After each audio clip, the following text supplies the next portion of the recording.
Kelanchal times, हर खबर पर हमारी नजर। उत्तर प्रदेश सरकार ने रजिस्ट्री दस्तावेजों से उर्दू फारसी शब्दों को हटाने का ऐतिहासिक निर्णय लिया है।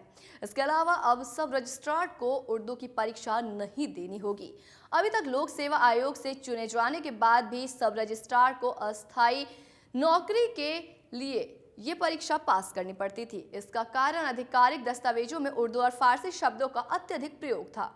योगी सरकार ने अब इन शब्दों की जगह सामान्य हिंदी शब्दों के प्रयोग करने का निर्णय लिया है। ऐसा करने के लिए रजिस्ट्रेशन एक्ट 1908 में संशोधन किया जाएगा। योगी आदित्यनाथ सरकार उत्तर प्रदेश में होने वाली रजिस्ट्रियों के लिए वर्ष 1908 में बने रजिस्ट्रेशन एक्ट में बदलाव करने जा रही है। ये कानून अंग्रेजों द्वारा लाया गया था। इस अधिनियम के तहत सरकारी दस्तावेजों में उर्दू और फारसी को बढ़ावा दिया गया।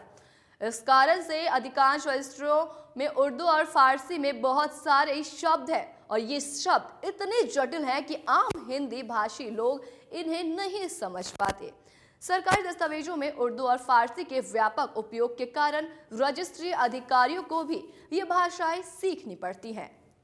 इसके लिए उप रजिस्ट्रार स्तर से भर्ती किए गए अधिकारियों को लोक सेवा आयोग द्वारा चयनित होने के बाद उर्दू परीक्षा को पास करना पड़ता था। इस परीक्षा में शामिल होने के लिए उम्मीदवारों को एक विशेष परीक्षण पाठ्यक्रम में भाग लेना होता है, जहां वे उर्दू में लिखना, टाइपिंग, बोलना, व्यापक और अनुवाद जैसी चीजें सीखते हैं। भाषा सीखने की यह अवधि 2 साल की है और इस दौरान चयनित उम्मीदवार परिवीक्षा पर रहते हैं। इस परीक्षा को पास किए बिना उम्मीदवारों की नौकरी स्थायी नहीं होती है। हालांकि अब राज्य सरकार ने निर्णय लिया है कि सरकारी दस्तावेजों में उर्दू और फारसी का उपयोग जारी रखने का कोई औचित्य नहीं है, जिसके लिए अधिकारियों को विशेष परीक्षण में भाग लेना होगा और फिर अपनी नियुक्ति को स्थायी बनाने के लिए परीक्षा में शामिल होना होगा।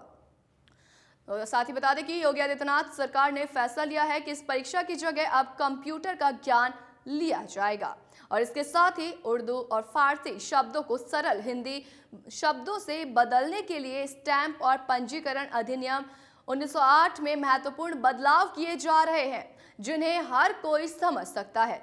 राज्य सरकार जल्द ही प्रस्ताव कैबिनेट में पेश करेगी। इससे उम्मीदवारों को भी आसानी होगी और साथ ही जनता भी सरकारी कागजात की भाषा समझ सकेगी। वर्तमान में तहसीलों में संपत्ति की रजिस्ट्रियां, अदालती मामले और पुलिस स्टेशनों में लिखी गई शिकायतों जैसे दस्तावेजों में उर्दू और फारसी शब्दों का बड़े पैमाने पर उपयोग किया जाता है।